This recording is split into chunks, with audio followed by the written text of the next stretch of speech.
Quem nunca quis viver os bastidores de um clube de futebol, hein? Conhecer, vivenciar os vestiários, ainda mais quando é o seu time do coração. E ainda recebendo salário, ganhando pra isso. Só que ali não é só diversão não, tem muito trabalho, não tem moleza. Toda hora um conflito ético, o limite daquilo que pode ser divulgado ou não. E o nosso convidado de hoje viveu isso por muitos anos como assessor de imprensa de um dos grandes clubes de futebol do Brasil, o Grêmio. Lançou recentemente um livro Jornalismo e Vestiário, contando, relatando vários desses momentos. Hoje, João Paulo Fontoura, o JP, está no ar com André Henning. Tudo bem, JP? Tudo bom, André. Muito obrigado pelo convite. Fiquei muito feliz quando recebi o convite teu de participar do teu programa. Sou ouvinte do teu programa, do teu podcast, né? Sou um consumidor dessa plataforma, então é com muita alegria que eu fico à tua disposição para a gente falar de futebol, que é o que a gente mais gosta, né? Dos bastidores, da minha passagem pelo clube. Para mim é um prazer muito grande participar contigo. Muito obrigado mais uma vez. Imagina. Tá aqui o livro, tá aqui o Jornalismo e Vestiário, e eu tive uma grande surpresa, agradável surpresa, JP, porque eu comprei o livro, acho que foi no Mercado Livre, né? Foi. E vi, em algum lugar que eu vi uma matéria, enfim, falando que ia sair o livro, e aí eu comprei no Mercado Livre, e quando eu recebi na minha casa, como um consumidor comum, tava aqui, ó, ao colega André Henning, o meu muito obrigado pelo prestígio, então veio com uma dedicatória e tal, então já quero agradecer a dedicatória e o carinho aqui quando eu comprei o livro. É isso, cara, eu que agradeço o prestígio, né? Quando eu vi o teu nome, quando recebi no e-mail ali, André Henning, eu fui checar com uma amiga que nós temos em comum, já mando aqui já um beijão para ela, que é a Tainá Espinosa. Eu achei que ela estava envolvida nesse processo. Não, né? E ela não. O André é consumidor desse tipo de conteúdo, ele comprou espontaneamente, não tem nada a ver com isso. Então, a dedicatória foi com sinceridade, com muito carinho, porque quem valoriza a profissão, a gente tem que valorizar. Se eu soubesse, eu tinha falado pra Tainá. Falar, ô Tainá, arruma a minha cópia aí. Mas evidentemente que a gente tem que contribuir também com o autor do livro. JP, por ocasião, inclusive, da Feira do Livro de Porto Alegre, que começa hoje, não é isso? Exatamente. Hoje está iniciando a Feira do Livro. Ano passado não houve em função da pandemia, né? A pandemia vivia uma outra fase no mundo todo, e aqui em Porto Alegre não era diferente. Esse ano a feira está voltando num formato híbrido, e a gente vai ter o prazer de expor nosso livro durante toda a feira, mas a partir no dia 10 de novembro, às 7 horas da noite, vai ter uma sessão de autógrafos, e o nosso livro vai poder ter o contato direto com o público. Que legal. Tem o prefácio do Zé Alberto, né? Do grande Zé Alberto. Quando tu começaste a falar antes, eu achei que era dele que tu ia falar, né? Eu ouvi o programa atentamente com o Zé, né? Vi que tu és mais suspeito do que eu para falar, você se conhece há muito mais tempo. Bastante tempo. O Zé é uma referência para mim na nossa profissão, um cara que eu tenho um carinho enorme, e eu escolhi a dedo para fazer o prefácio do livro, e o Zé aceitou o convite também, que muito me alegrou. A gente já rodou o mundo aí juntos, e tem declarações legais do Roger Machado, aqui na contracapa tem o PVC também, enfim, tem muita coisa legal, achei muito interessante o livro. Eu confesso a você, eu tô na parte final, você tá prestes a sair. Já teve o seu julgamento, já teve a história lá da pré-temporada lá, tal, você tá voltando de Bagé com seus pais, mas nós vamos chegar lá. O JP, primeiro assim, escrever um livro, você aproveitou a pandemia para parar e colocar? Você já tinha essa ideia de colocar no papel tudo que você viveu como assessor de imprensa do Grêmio?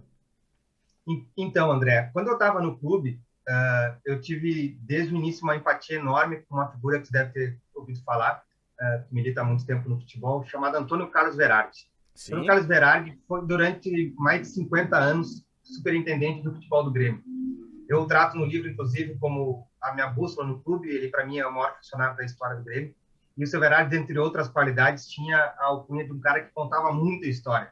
E muita história repetida. Para quem convivia com ele, as orelhas ficavam vermelhas, de tanto que a gente ouvia as mesmas histórias do seu Verardi, e a gente tinha liberdade para brincar com ele. E o seu Verardi, a gente sempre cobrava que ele escrevesse um livro, né? Da sua vida, da sua trajetória no clube. Graças a Deus, ele escreveu o livro, e até... humildemente ele me pediu que eu pudesse contribuir na reta final do livro, que muito me honrou, né? E também em função do convívio com ele, mas principalmente, André, em função da maturação das histórias que eu estava vivendo. Tá. Eu estava já há bastante tempo dentro do clube e havia muitos acontecimentos, né? Inclusive, no final do livro, eu faço uma recapitulação de momentos históricos que aconteceram no Grêmio nos últimos 10 anos. Então, eu sempre tive para mim que o dia que eu saísse, independente da maneira como eu saísse ou quanto tempo eu ficasse lá dentro, eu ia escrever um livro. Mas, claro, te respondendo objetivamente, a pandemia contribuiu. Por quê? Porque eu passei a ter uma carga horária totalmente diferente, né? Passei a ter mais tempo e fui impulsionado por uma professora de faculdade, apresentada por uma amiga em comum. No início, aliás, dias antes de iniciar a pandemia, digamos assim, foi em fevereiro de 2020, eu tinha 10, 15 dias que tinha deixado o clube, eu a procurei porque eu queria fazer um artigo científico para registrar a minha passagem, né? A gente sempre conversava a respeito disso, para documentar de alguma maneira. E ela falou, JP, tá com tempo, cara, tá na hora de escrever um livro. Legal. E eu fui para casa, a pandemia, infelizmente, estourou, os meus pais foram se isolar em Bagé, no interior do estado aqui do Rio Grande do Sul. Eu fiquei sozinho em casa durante praticamente 3 meses, né? Nem os cachorros estavam para fazer companhia. Então, cara, eu comecei ali a escrever e confesso que foi um processo bem rápido. Em 4 meses o livro estava pronto. Pelo menos o arquivo de Word, que eu brinco, né? Daí a virar livro, aí são outros 500. Imagino. Legal. Você teve muitos dilemas, imagino, ao longo do tempo daquilo que poderia ser contado ou não num livro. Mas uma coisa que você deixa muito claro desde o início é assim, você é um apaixonado por futebol e você acaba se tornando assessor de imprensa do Grêmio, basicamente por ser muito gremista. Foi a realização de um sonho conhecer as entranhas do seu clube de coração, do clube da sua família de coração? Ou assim, você não sonhava com isso, você nem imaginava que um dia você fosse entrar no vestiário do Grêmio, a não ser na visita do então Estádio Olímpico?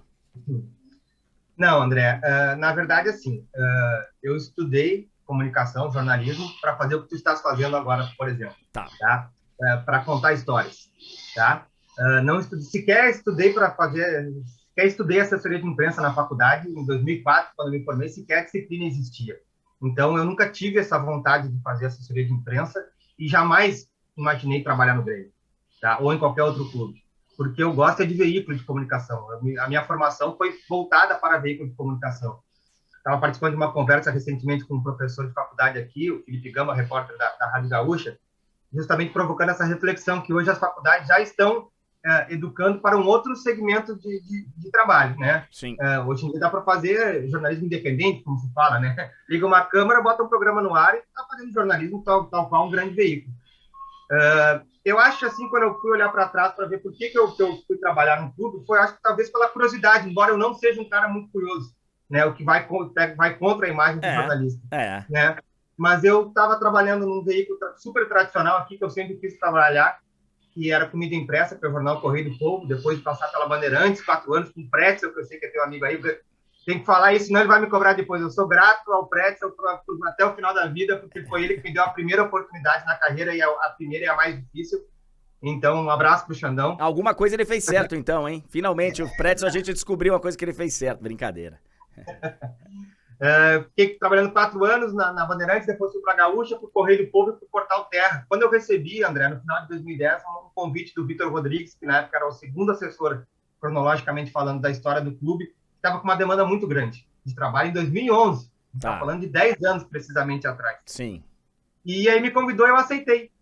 Eu aceitei o convite. E confesso que mergulhei num ambiente totalmente diferente do que eu imaginava, né? Num mundo totalmente diferente. Não me arrependo da escolha que eu fiz. Não foi pela paixão clubística. Eu acho que foi por um desafio profissional, pela curiosidade, repito. Tá? Talvez na tua pergunta tenha um pouco da resposta de... Provavelmente, a gente como repórter, a gente como torcedor, jamais vai ter o privilégio de estar, não naquele ambiente, mas naquele ambiente, naquele momento. Né? Então, eu fui um cara abençoado por ter ficado no vestiário do Grêmio em períodos históricos recentes do clube. Vamos começar então a entrar nos... Primeira coisa, nós da imprensa que nunca tivemos acesso a vestiário, a montagem de grupo, a administração de grupo, com a proximidade que você teve nesses quase 10 anos aí. A gente fala muita besteira no geral? A gente tá muito longe da realidade? São duas coisas bem diferentes. Não, falar besteira, eu penso... E assim, as minhas referências são os bons jornalistas, né? Se alguém faz mau uso da profissão, o problema é do jornalista. Sim, vamos colocar aqueles que são os bem intencionados, que são os caras, né, que praticam jornalismo. Exatamente, né? Porque hoje em dia tá feia a coisa. Mas então, não falam muita besteira. O que não quer dizer que não falam em coisas distantes da realidade, né? O que, para mim, depois, isso foi um processo natural de compreensão, é muito natural, porque não há como se saber o que está acontecendo lá dentro, porque os clubes certamente se blindam, né? Existem coisas que realmente não devem sair dentro de um vestiário, e mesmo assim, às vezes, elas são descobertas pela capacidade dos profissionais de imprensa, ou às vezes pelo interesse de quem está ali dentro, né? E isso, às vezes, nem quem está lá dentro, quem gere um vestiário, pode ser o dirigente, pode ser o treinador, tem essa capacidade de percepção de que para o bem-estar dali, às vezes, algumas coisas têm que sair. E isso é a coisa mais normal que acontece. Claro. Né? Um cara vaza uma informação, e também é importante a gente pontuar, passar uma informação e vazar uma informação são dois verbos completamente diferentes no jornalismo. Sim. E todo mundo internamente, porque não estudou comunicação e não tem que saber essas coisas, acha que é tudo farinha do mesmo saco. Né? Então, não saber, de fato, como as coisas são, está bem distante de não saber nada. Tá. A meu juízo. Porque a imprensa, ela faz contextualizações, ela imagina cenários, né? Levanta hipóteses, sem saber o todo. Então, eu acho que é meritoso por parte do profissional quando se aproxima, mesmo que não tenha acertado com eles. E tem momentos, evidentemente, que se a imprensa está começando a levantar certa questão X e não está preenchendo as lacunas e está deixando no ar, é importante para o clube ir lá e preencher a lacuna. Seja oficialmente ou de uma forma não oficial, mas falar, olha, cara, vocês estão indo por um caminho... É isso aqui o que está acontecendo, porque você está indo por um caminho que pode ser perigoso, né? E isso é bem delicado, André, porque nem sempre o clube, né, todas as pessoas que comportam um vestiário, um gabinete, tem naquele exato momento que está levando aí um hipotético momento, tem os mesmos interesses. Sim. Né? Então, daqui a pouco, esclarecer, o André Henrique está dizendo que o fulano não vai jogar e tem informação que é por causa de lesão, mas ele não sabe qual o grau da lesão. Nesse aspecto, esclarecer totalmente a informação pode ser contrária aos interesses do treinador. Tá. Uhum. Sim. Tá? Sim. Mas o clube não quer ficar com a imagem arranhada, porque o André está levando uma informação imprecisa para o torcedor do Grêmio. Sim. Né? Então, o assessor, nesse aspecto, também ele caminha em terreno... É um terreno ali escorregadio, e que é diferente o André está falando que o cara não vai jogar porque teve uma briga no vestiário, mas na verdade ele tá lesionado. Então, esse é um momento, por exemplo, pra galera que tá chegando aqui e não entende direito, é um momento que de repente o clube tem... Não, cara, vamos rápido desmentir isso aqui. O cara tá machucado, não precisa falar o grau da lesão, tá, mas o André tá indo por um caminho errado. Nós precisamos preencher isso aqui e dar a nossa versão, né? Mas assim, André, já que tá levando... eu valorizo muito, levar muito a sério esse tipo de discussão.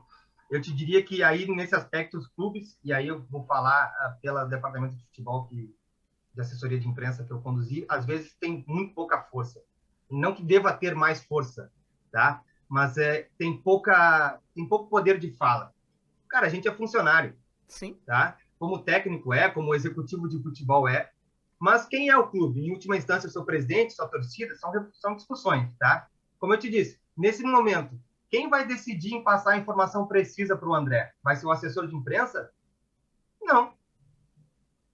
Eu sei o que eu acho que é correto, mas se o meu correto for diferente de quem está me dando uma ordem, eu cumpro. Sim, entendi. Desde que eu respeite os meus limites éticos, né? Daqui a pouco vão passar para o André que o cara tá... Quando vai ser reavaliado? A gente vai ver, o dia a dia vai dizer. É o que eu digo no meu livro ali, tu já passaste por esse pedaço, assim, a diferença entre a verdade e a versão oficial. Sim. Né? Elas não podem ser antagônicas. Sim, mas elas não necessariamente têm o mesmo... Elas não vão ser 100% iguais, né? Não vai bater. Eu dou sempre um exemplo bem básico para o teu público entender, André. Quando eu digo para o público, é para o público que não é da comunicação. Sim, né? sim, mas e para eu entender também, porque eu nunca estive... Parece ofensivo. Mas nunca tive desse lado aí do balcão, né? Você agora tá no lado do balcão normal, mas esse lado do balcão é um lado que poucos estiveram. Os repórteres chegam para cobrir o treino comum, treino da tarde ali, o assessor está ali vendo o treino junto com o repórter, conversando, conversa fiada e tal. E o André Henning quer conversar com o diretor de futebol do Grêmio ali, para fazer uma gravação ou entrar ao vivo com o programa da tarde, que rádio, que sabe aqui, se a gente consome rádio gaúchas aqui, a rádio é muito forte, final da tarde, início da noite em Porto Alegre, no Rio Grande do Sul, né? Aí chega o André Henning, ô JP, eu queria gravar com o teu diretor aí, tu viu ele hoje? Tem como falar com ele? E o meu diretor, eu sei que ele está em Buenos Aires contratando o lateral direito do Vélez Sarsfield. Eu vou dizer para ti que eu não vi o cara, porque é uma verdade. Eu não enxergo daqui até Buenos Aires. Né? Mas a versão oficial vai ser essa. Mas a verdade qual é? Eu não posso dizer, André, o fulano não está aí porque ele viajou para Buenos Aires para trazer um lateral direito. Eu não posso te dizer a verdade. Sim. Né? Eu vou dizer que, não, ele está em Criciúma. Não, eu vou estar mentindo para o André. Não vou fazer isso com o André nem com ninguém. Então a gente... tem uma diferença sutil nessa história, que é o limite ético da sua profissão, que é a mentira. A mentira é um negócio muito sério pra gente, né, JP? Pra nós jornalistas, pelo menos os jornalistas sérios. Vamos sempre deixar isso registrado.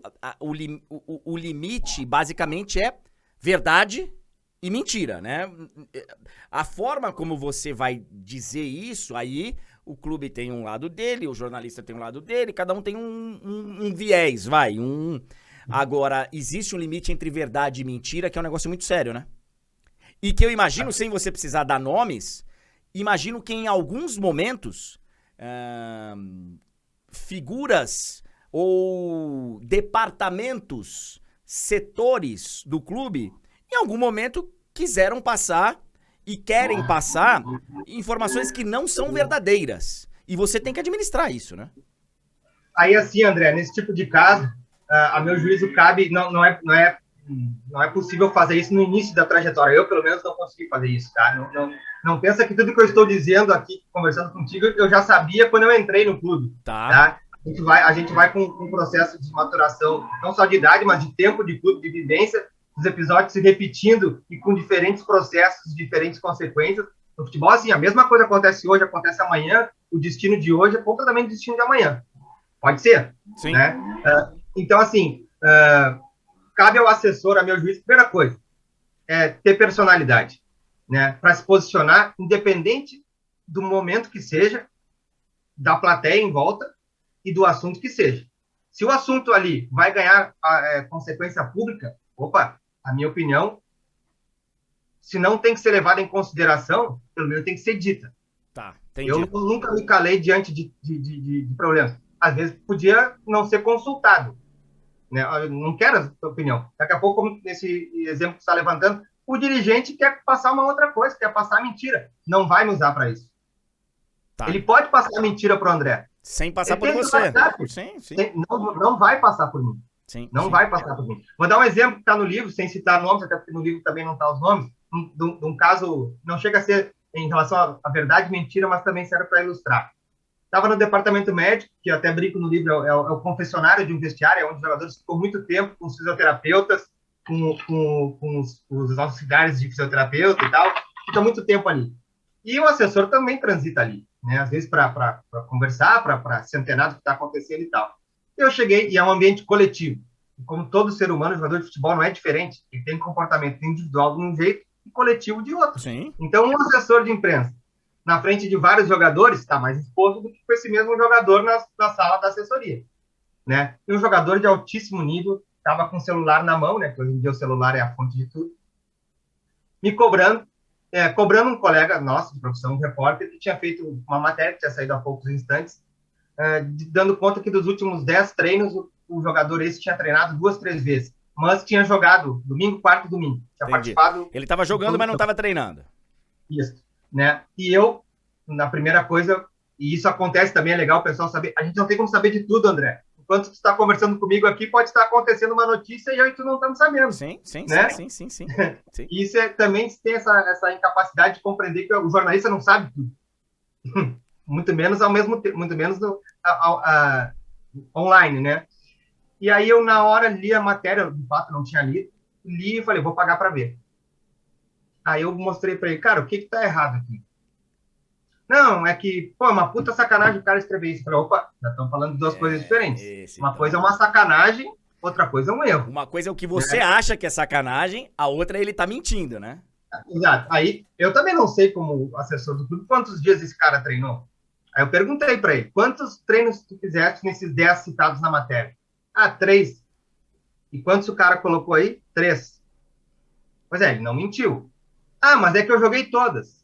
Falei, bom, se é outra coisa, tu tá te sentindo injustiçado, aí eu posso te ajudar. Eu posso, tem várias hipóteses. Uma delas é eu conversar com o cara, expor a tua insatisfação, eu te levar para conversar com ele, para, de repente, falar sobre isso. Posso contar para alguém da comissão técnica, um preparador físico, um fisiologista, para explicar, voltando para a pergunta anterior, que o repórter não tem acesso à motivação porque o cara não treinou 7 vezes.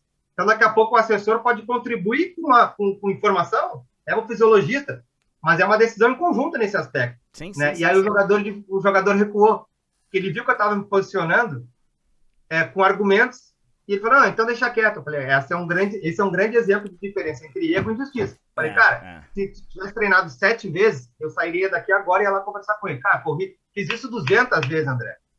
Cara, se tu corrigir na tua matéria aí, o fulano treinou 7 vezes, cara. Eu sei que tu não veio aqui todos os dias, mas tá aqui a planilha do preparador físico, ele treinou. Entendeu? Isso é uma injustiça. Sim. E a gente não pode, o assessor, comprar, pode ser que seja antipático para outros colegas pensarem diferente, mas é como eu penso. Eu não tenho para mim que eu tenho que comprar a briga de quem se sentiu ofendido ou injustiçado. Eu comprei as minhas brigas. Se eu me sentir ofendido ou injustiçado, eu ia resolver com o André Henning. Tá. Agora, se o André Henning cobrou um cara, eu vou falar com esse cara, né? Para tentar articular. Mas se ele se sente injustiçado, ele tem, hoje a rede social, ele tem uma coletiva para responder com o André Henning, eu passo o telefone, eu coloco o André Henning para conversar com ele se ele quiser. Se ele for injustiçado. Sim, mas não se for... eu entendi, perfeito, tem uma diferença aí. Agora eu vou fazer um outro lado da pergunta, JP. Claro. Te perguntei se a imprensa muitas vezes não sabe do que está acontecendo e tal. E o jogador, ele sabe, no geral, ele entende a função da imprensa? E vou pegar um gancho aqui fácil para envolver a galera. O Renato Gaúcho, nesse último final de semana, que você conhece bem, vamos falar sobre ele daqui a pouco, o Renato, nesse último final de semana, falou, não, eu não tenho que dar resposta para jornalista, não tenho que dar... jornalista me pergunta aqui na coletiva, eu não tenho que dar resposta para jornalista, quando, na verdade, e o Renato é um dos caras que mais entende do papel da imprensa, que eu tenho certeza disso, mas eu não tenho que dar a resposta para jornalista. Ele não tá dando a resposta pro jornalista só, ele tá prestando contas pro torcedor do time dele. O Renato e muitos outros, eles sabem o papel da imprensa qual é. Ela é só um meio para sua mensagem chegar no consumidor final, que é o torcedor do clube. Mas o jogador, no geral, ele entende isso? Ele entende o papel da imprensa? Ou para ele, a imprensa é a inimiga? Longe de querer defender jogadores, tá? Mas eu acho que a tua pergunta me ajuda a colocar mais gente no processo. Tá? E não vou fugir da resposta. Não só jogador, mas o ambiente do futebol, tá? Vou falar de gente formada com formação acadêmica, tá? Não entende o papel da imprensa. O tem como inimiga, né? E te garanto, André, que é um exercício desgastante, diário, de quem, e aí eu falo em meu nome, de quem tenta mostrar que naquela sala de imprensa do CT da Luiz Carvalho do Grêmio, metade ali é vermelho e metade é azul. Ou seja, proporcionalmente tem muito mais azul ali do que dentro do vestiário. Sim. Correto? Sim. Pega um grupo de jogadores de 30... Tem vários caras de fora. Gaúcho, sim. Pode ter uns 2 colorados jogando. Sim. Trabalhei com colorado dentro do clube sem problema nenhum, né? E as pessoas não entendem. Por quê? Porque o amargo da nossa profissão, da nossa função jornalista, é cobrar.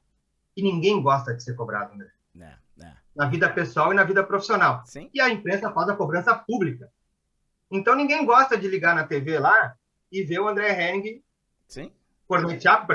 criticar os profissionais do clube, né? Então, várias vezes eu fui chamado de brincadeira, JP, vem cá, de que lado tu tá? Eu falo, cara, eu tô do lado das coisas que eu acho certo, o papel dele é cobrar. Ah, mas a crítica foi demais. Também acho, concordo, acho que o André passou do ponto. Passou do ponto. Vamos lá conversar com ele, vou eu falar, sei lá, ou vamos ignorar. O André tá mentindo. Cara, mentira, deixa. Quem vai perder credibilidade é ele. Sim, sim. Entendeu? Vamos nos dar respeito. Se o André não se dá respeito na sua função, eu mantenho o respeito pela função do André e ele vai perdendo o respeito comigo. E aí, né? eu acho que vale o meu adendo, que é o seguinte, o cara muitas vezes, o meio do futebol, você tá até ampliando, não compreende o papel da imprensa e a imprensa é inimiga, muitas vezes por culpa da imprensa. Eu não tô eximindo a imprensa da sua, né? Não tô, pelo amor de Deus, porque tem a parte da imprensa que realmente é inimiga. Né? Assim, esse bate-papo me permite, já que tu falaste que em seguida a gente vai falar no Renato, eu vou usar um trampolim aqui, né? Muita gente no futebol, por isso que eu escolhi os jogadores e coloquei todo mundo, né? Muita gente não percebe, o ambiente do futebol, muita gente não, o ambiente do futebol tem dificuldade em perceber que a imprensa também é uma contadora de boas histórias. Sim. Quem não gosta de ligar na televisão, lá no intervalo do jogo que vocês transmitem, e ver uma história do bastidor de um cara, um brasileiro que está no Borussia Dortmund, vamos falar de futebol internacional.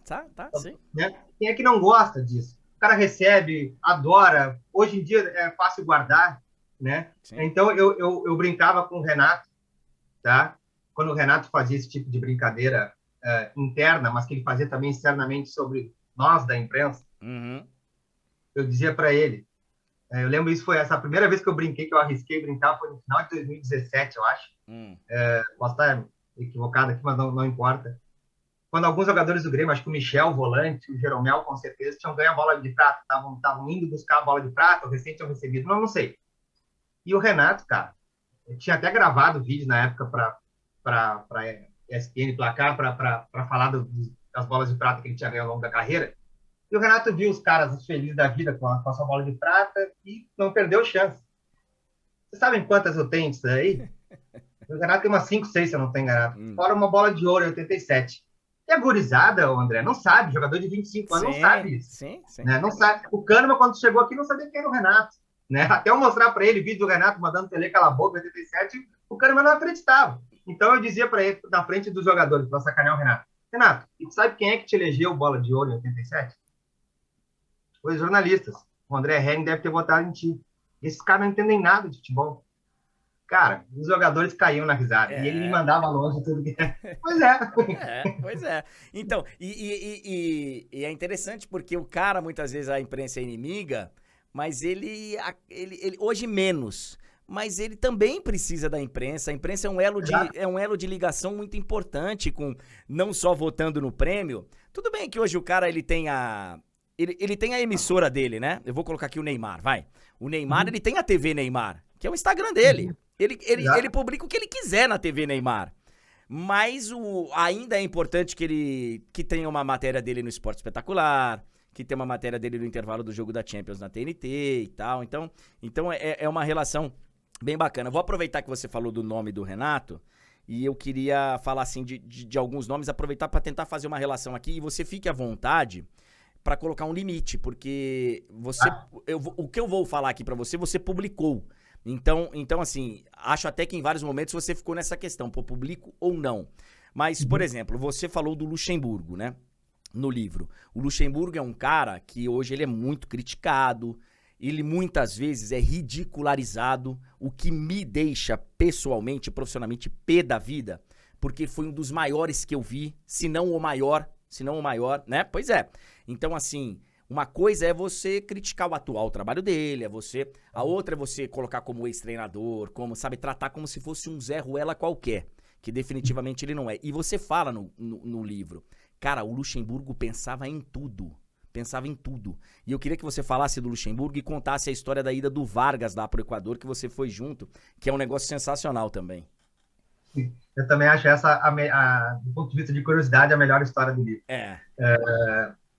Primeiro, sobre o Luxemburgo, como eu digo no livro, eu sempre quis não trabalhar com ele, porque, como eu te disse, eu nunca pensei Sim. em trabalhar em futebol, mas, assim, pelo menos era o cara que eu me identificava falando, vendo ele falar e tal. E no livro também, Justiça Seja Feita a Mim, digamos assim, né? Eu também fui trabalhar com o Vanderlei em 2012 para 13, né? E o Vanderlei já há algum tempo, a meu juízo, tem tido uma dificuldade, e eu registro isso no livro, que eu, como cara que trabalhou com ele, e como torcedor dos anos 90, que via as mesmas coisas que tu, André, o time dele jogar, os times dele jogar de maneira histórica, a meu juízo, até na seleção brasileira de 97, 90, eu não lembro quando é que o Vanderlei treinou. Ali 99, 2000, 99. 99. Eu vi Brasil e Argentina aqui no Beira-Rio, as maiores atuações que eu vi, né? Com o Ronaldinho Gaúcho comendo a bola e tal.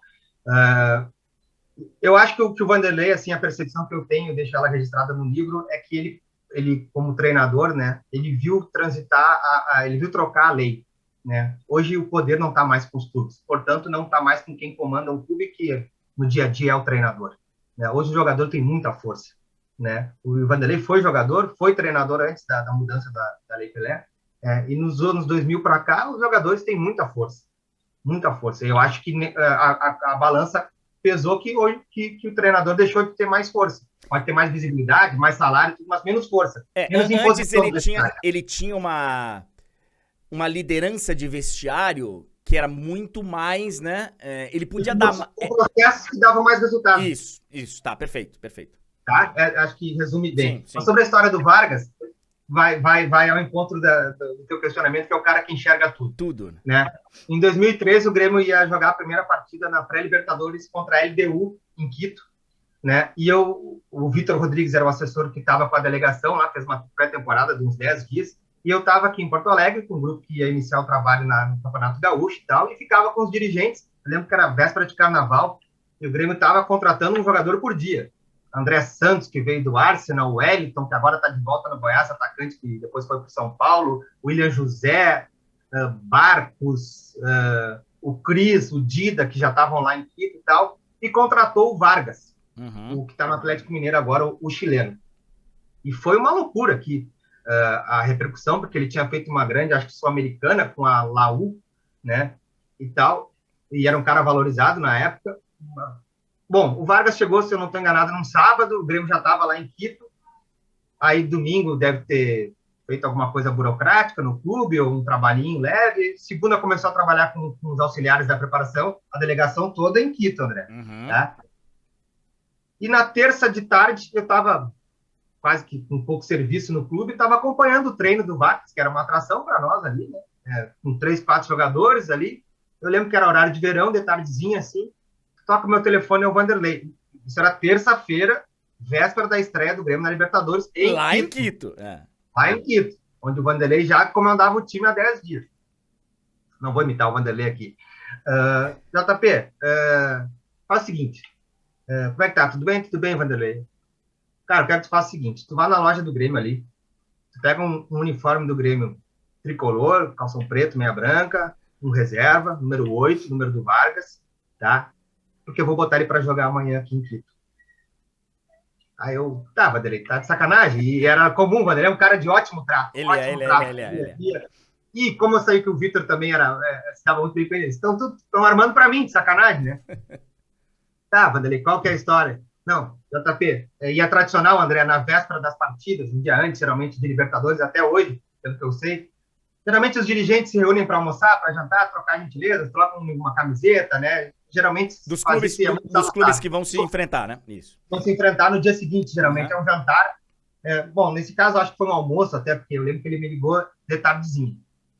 JP, o negócio é o seguinte, desde que saiu a notícia que o Vargas foi contratado, os equatorianos estão alucinados. Estão apavorados, tá? Para não dizer um outro termo.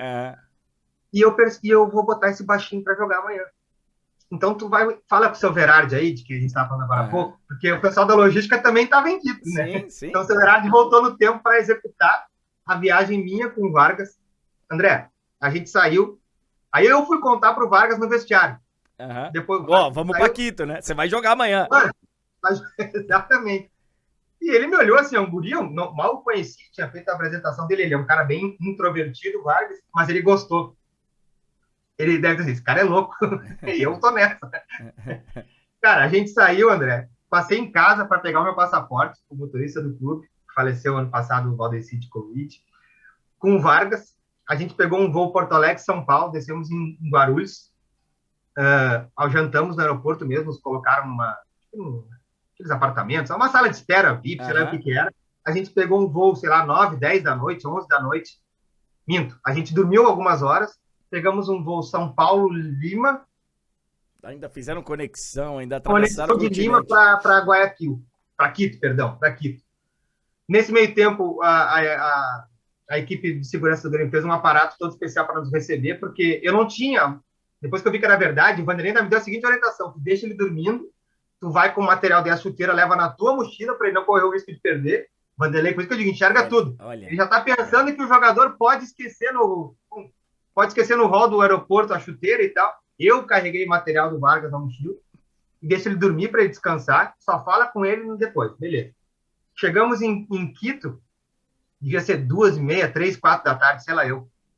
Uma multidão de repórteres. Eu não tinha feito viagem de Libertadores ainda de maior porte, tinha feito uma ou outra em 2011. Um batalhão aquelas canopas coloridas, sabe, da imprensa sul-americana. Uma loucura. A segurança partou, a gente foi direto para um carro com sirene ligada. Parecia que a gente estava assaltando alguém. Um carro de polícia. Chegamos no hotel 5 da tarde. O Vargas deu uma entrevista, cumprimentou os jogadores de tardezinha no lanche. Às 9, o Vanderlei voltou ele para jogar no intervalo. E esse baixinho fez um salseiro, ele ainda dizia. O Grêmio perdeu 1-0, foi a estreia do Dida.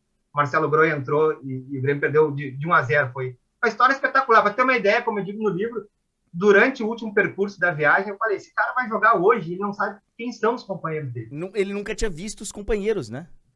Nunca. Parece pelada, assim, que... André, vamos jogar hoje, faltou um aqui. Eu peguei em guardanapo, escalei o time, falei para ele quem era quem e tal. Ele lembrava do Zé Roberto e do Dida. Para mim, essa história é espetacular. E você falou aí do Groi. O Groi é um cara que você destaca, você enaltece muito no livro como o maior dos gremistas que você viu, do cara que se pudesse ia ficar lá para sempre. E fala também dos caras que você pode colocar no fogo, né? Nos momentos de crise. O assessor, o assessor ele precisa escolher quem vai para a coletiva. Então, fala um pouquinho do Groi e desses caras. Do cara que você chega e fala, cara, perdemos o jogo, o bicho tá pegando e você olha no vestiário, quem que eu vou jogar lá, né? E esses caras que trazem tranquilidade pro assessor. Sobre o Groi primeiro, André. Talvez por isso eu até hoje esteja muito chateado por o Groi ter deixado o clube do jeito que deixou, né? Quando eu digo deixado é porque não houve movimentação do Grêmio com a sua permanência, que para mim até hoje é estranho, porque ele estava com um contrato indo para o 4º ano, ainda tinha mais 2 anos de contrato. Ele foi para a Arábia, né? Foi para os Emirados Árabes, né? Jogou ontem até. Não houve nenhum movimento por parte do clube por quem conduziu a negociação, e eu faço questão de dizer que naquele momento o Grêmio estava sem os dirigentes do futebol, quem estava assumindo a pasta interinamente era o CEO do clube até hoje, a mesma pessoa, Carlos Amodeu, que conduziu a negociação, né? E não foi feito um movimento para que o maior ídolo dessa geração permanecesse no clube, com um contrato em vigência por um valor, para um clube que se diz superavitário, baixíssimo, do que representava o Marcelo Groi. Então eu, como jornalista, como colega do Marcelo e como torcedor do Grêmio, eu até hoje não engulo a saída do Marcelo Groi, né? E foi feita no momento que o futebol está de férias e tal, enfim. Sobre as bolas de segurança que se tem, né? Acho que isso tem muito a ver com o que a gente estava conversando antes, André, que a questão da evolução do futebol, né? A gente está falando do Vanderlei, vamos falar da cobertura esportiva. Tu fizeste durante muito tempo cobertura diária, eu tenho para mim, e tu cobre as grandes competições do mundo no futebol, as coletivas, a meu juízo, são uma evolução da cobertura. Né? Eu peguei a transição no Grêmio e no Inter aqui como repórter, da gente fazer entrevista na saída, na chegada do vestiário, do treino, e na volta, com quantos quisesse, com o gravador ligado, né? E já era uma demanda maior, então já era um ambiente bagunçado, digamos assim. Então eu compreendi o advento das coletivas. No Grêmio foi em 2008 que começou, tá? 3 anos antes de eu chegar no clube.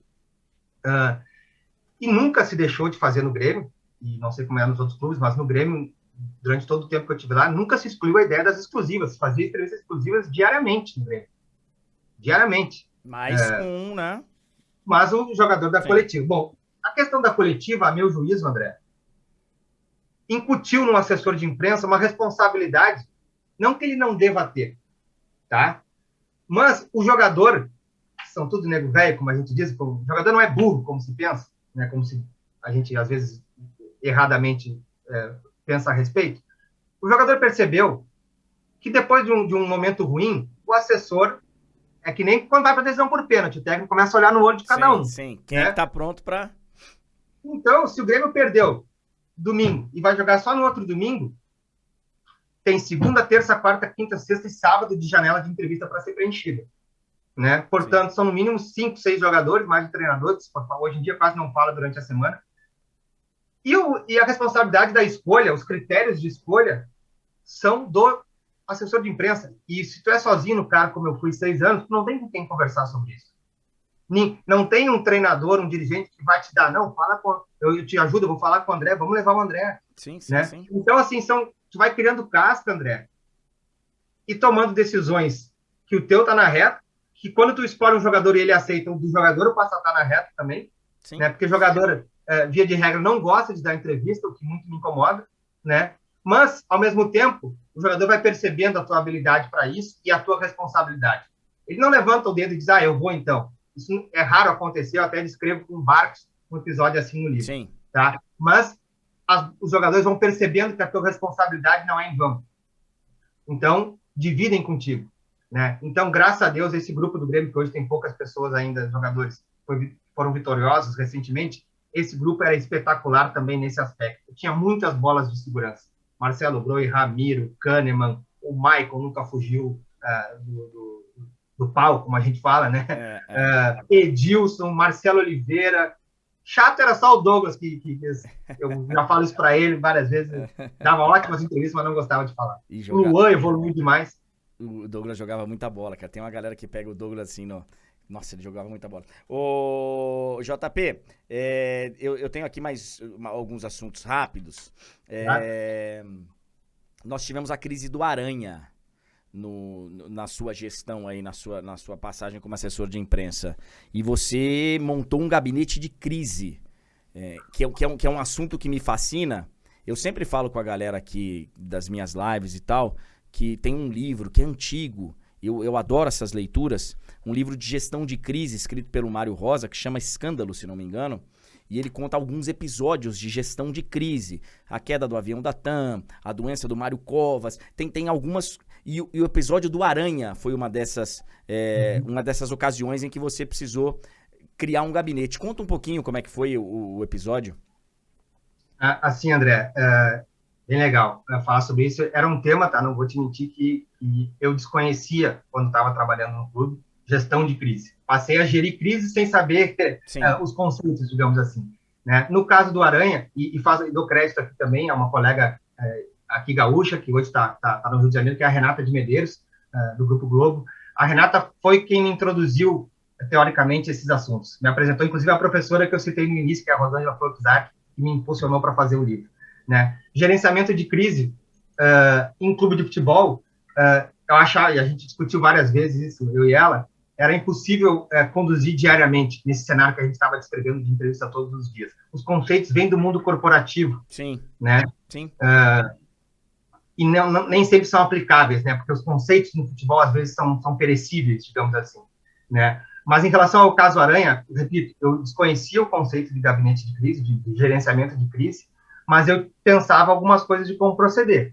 Então, só fazendo uma correção... Instintivamente você sabia como... E eu achava que tinha que resolver de uma vez. Sim. Um dos lemas do gerenciamento de crise que eu aprendi com a Renata me conte tudo depressa.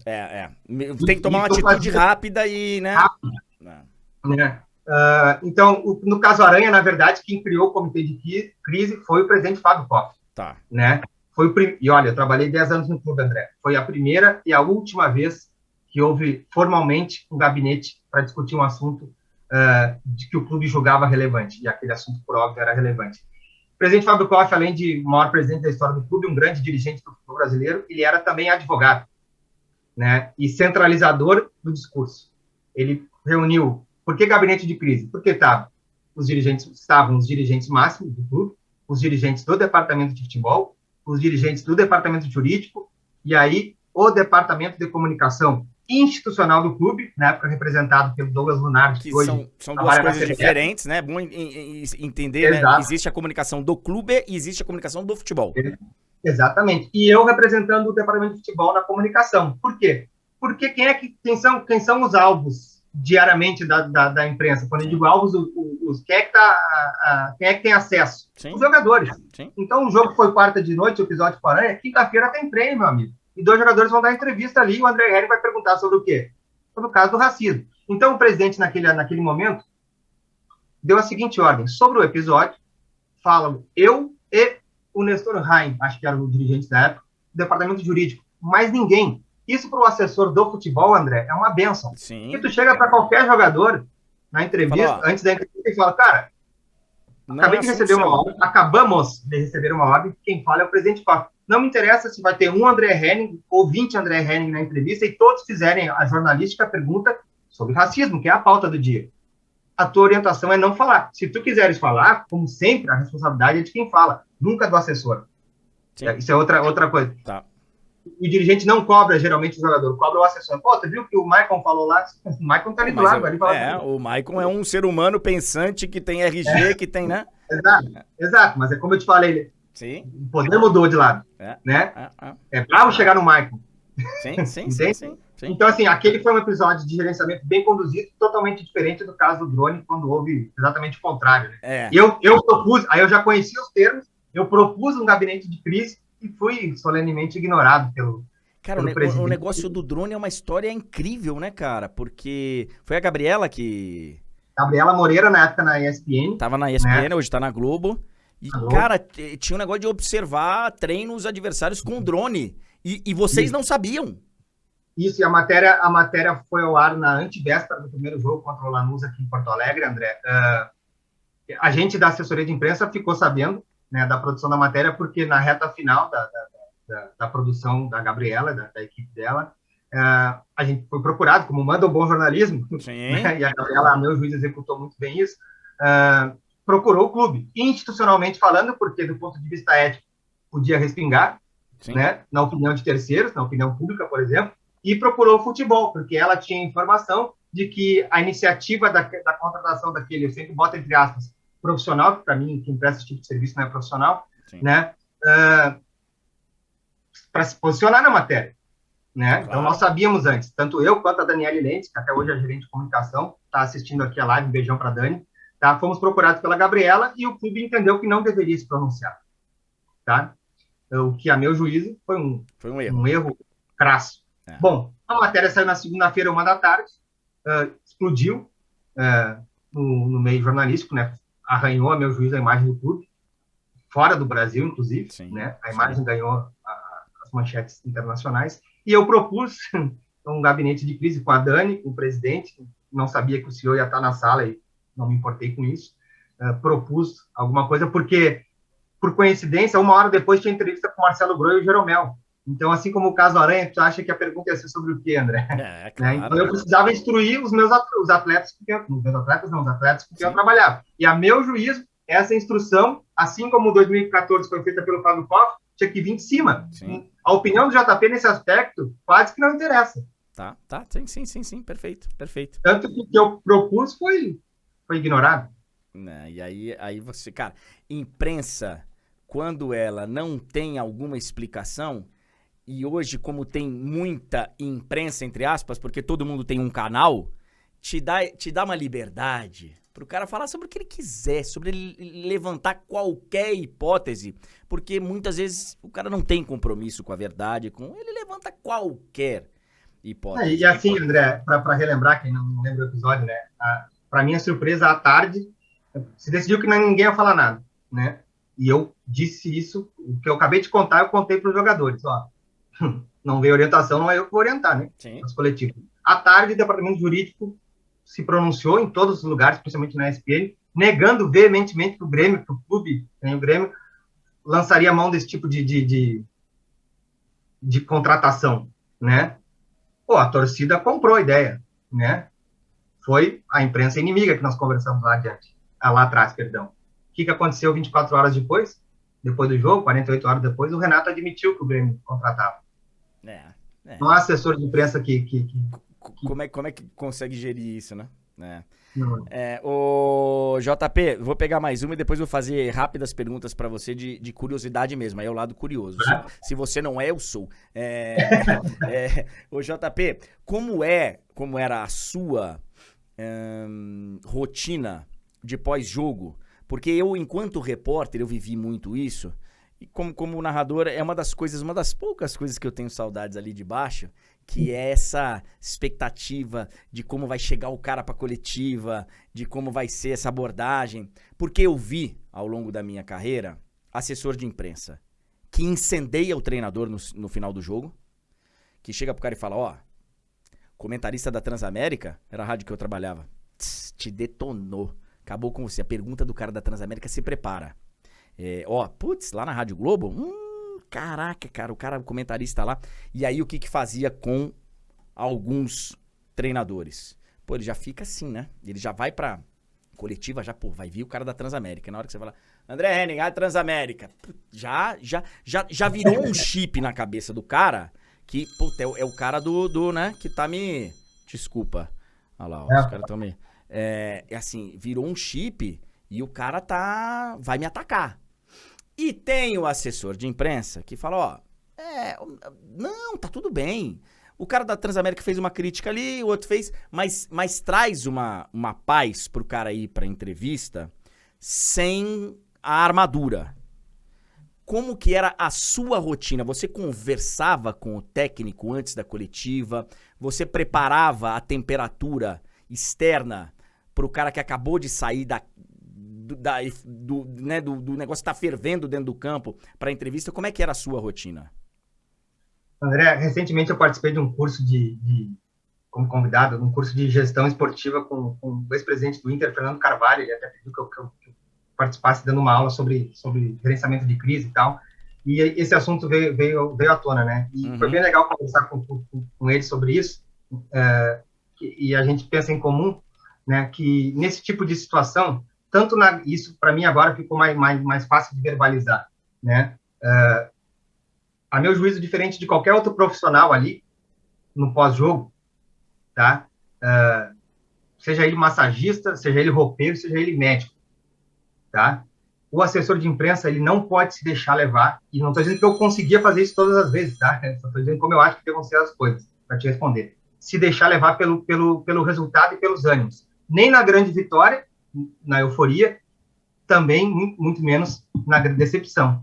Às vezes, eu fazia um exercício quase que de indiferença ao que tinha acontecido em campo, porque eu tenho que ir lá encontrar o André na zona mista e levar todos os jogadores do Grêmio. Sim. Então, se eu estiver furioso com um cara que falhou na marcação e o meu time caiu fora, ou extremamente feliz que o jogador calou a boca do comentarista do André Henning, né? Sim. Eu vou estar participando, a meu juízo, de forma desonesta, tá? De um processo que não me diz respeito. Eu não vou para a entrevista, eu vou observar as entrevistas. Então, te respondendo, eu acho que sim, primeiro, o assessor ele tem o maior leque possível de informações a respeito. Informações pode ser a situação na tabela, aqui no Sul tem muito de ouvir a torcida após o jogo, então o tempo entre o final do jogo e o início da coletiva, os repórteres já ouvem a torcida. A rede social hoje te ajuda muito nisso. O Lucianinho fazia isso, né? Não dá para ouvir as 4 rádios aqui, sim, mas as rádios de maior audiência é obrigação tua. Sou grato até hoje aos técnicos da Rádio Gaúcha. E aí, no exemplo prático, os caras estão questionando por que você substituiu o fulano. Né? Porra, ninguém entendeu. Isso, sim. André, é fundamental. É fundamental. Justamente a tua percepção, mesmo sem nunca ter entrado no vestiário, é perfeita. Né? Incendiar o cara, ou tu vai fazer o cara esfriar a cabeça? Às vezes não dá nem tempo. Tu já chega, o cara tá furioso. Então, sem verbalizar, tu já faz um exercício de... Começa a puxar a conversa fiada. Deixa o cara esvaziar a cabeça. Entendi. Nesse momento, e aguenta no osso a imprensa te cobrando. Cadê o Renato que não veio pra entrevista? Sim. No WhatsApp, né? Sim. Cara, sim. Calma. Entendeu?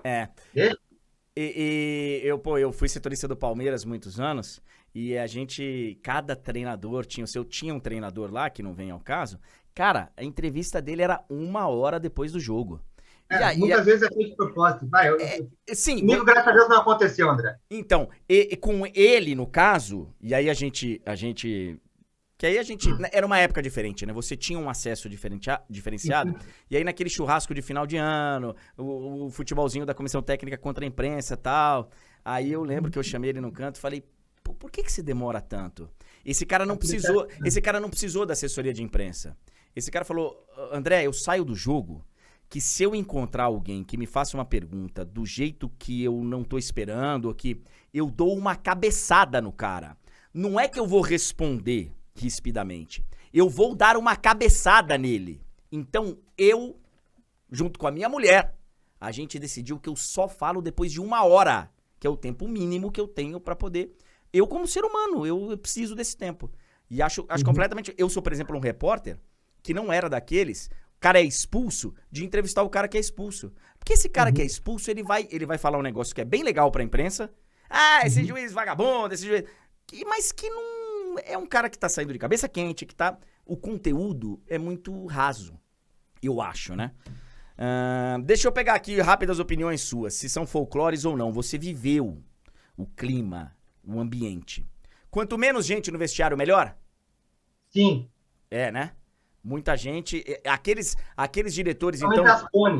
aqueles diretores, conselheiros e que só aparecem, então, em final, esses, né? Os convidados dos dirigentes. Convidados dos dirigentes, enfim, tá. 15 minutos de intervalo, eu não sei se você tinha acesso no intervalo de jogos. 15 minutos... Tinha. 15 minutos de intervalo. Dá pra resolver alguma coisa, o técnico? Dá. Mas... Essa sim era uma curiosidade que eu tinha, o intervalo de jogo. E aí? Conta pra mim, eu quero saber. Eu li, mas eu quero saber. Primeiro, do ponto de vista curioso, né? O treinador tem pouco desses 15 minutos, não é que ele tem pouco, ele usa pouco desse relativo de treinador para treinador. Desses 15 minutos, que quando ele vai ter o primeiro contato com os jogadores, já passaram uns 4, 5, correto? Por baixo, né?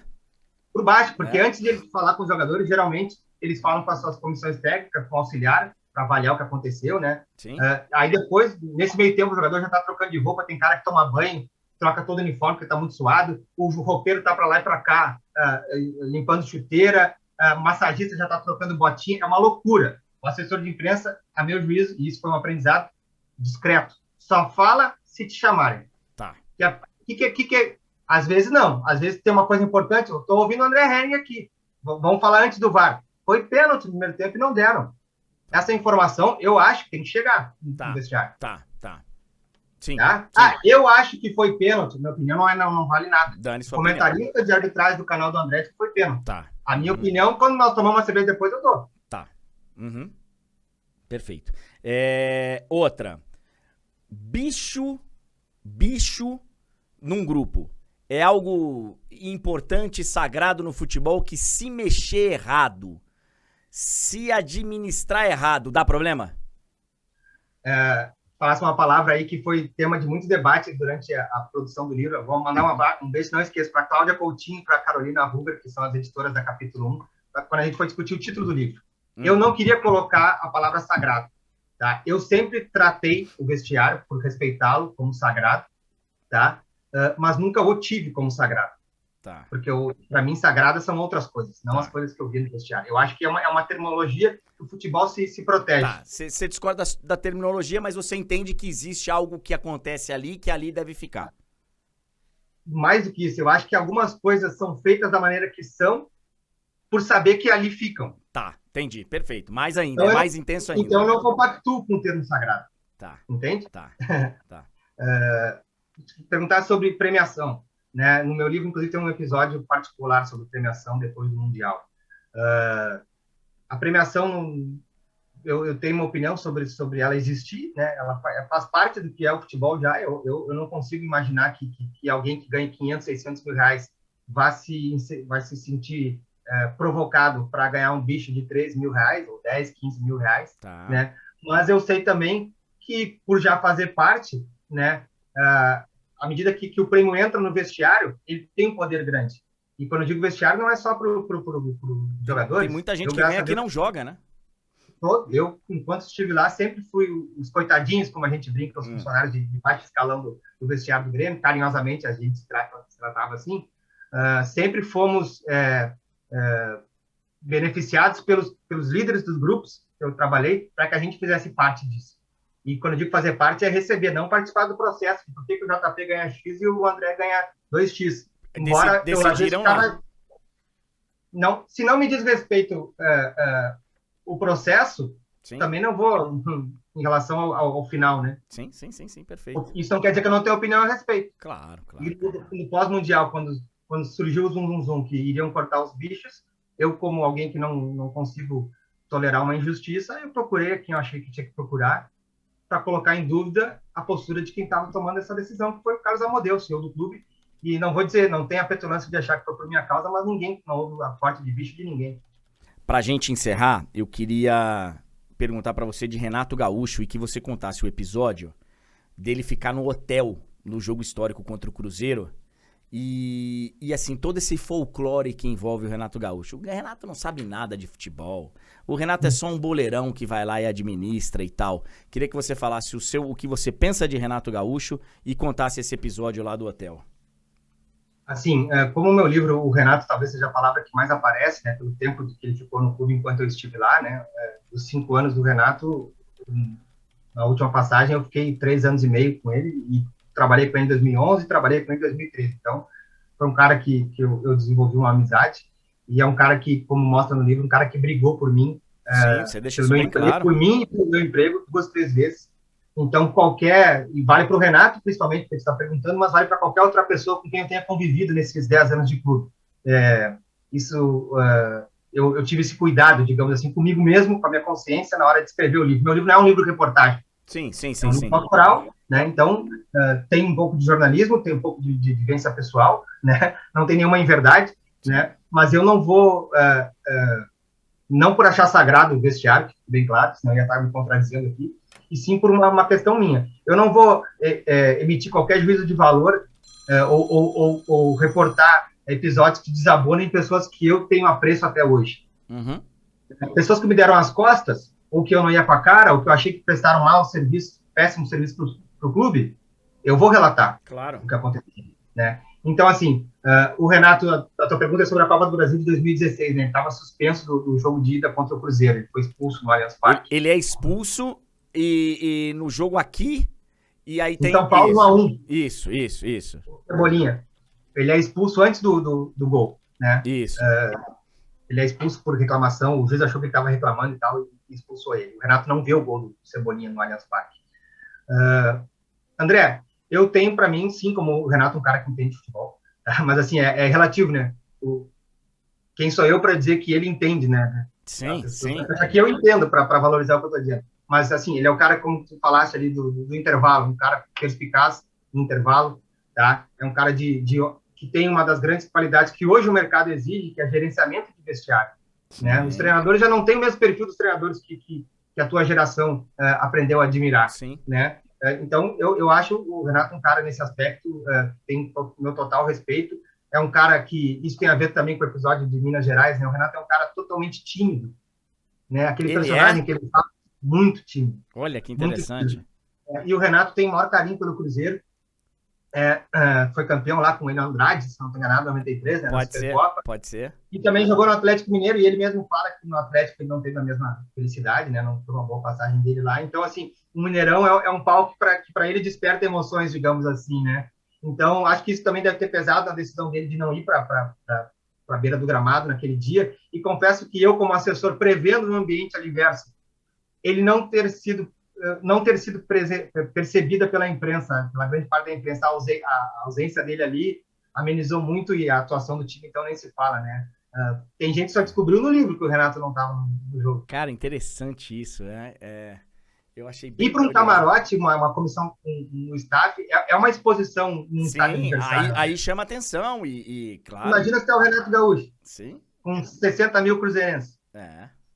Vai te tira do foco, te tira do prumo, te tira... Tem estádios na Sul-Americana, né, que tu sai do estádio para acessar um camarote. Eu sei. Uma vez tem estádio que você passa no meio da torcida. Eu, defensor del Chaco, eu fiquei preso no portão de fora, fardado de Grêmio. Caraca.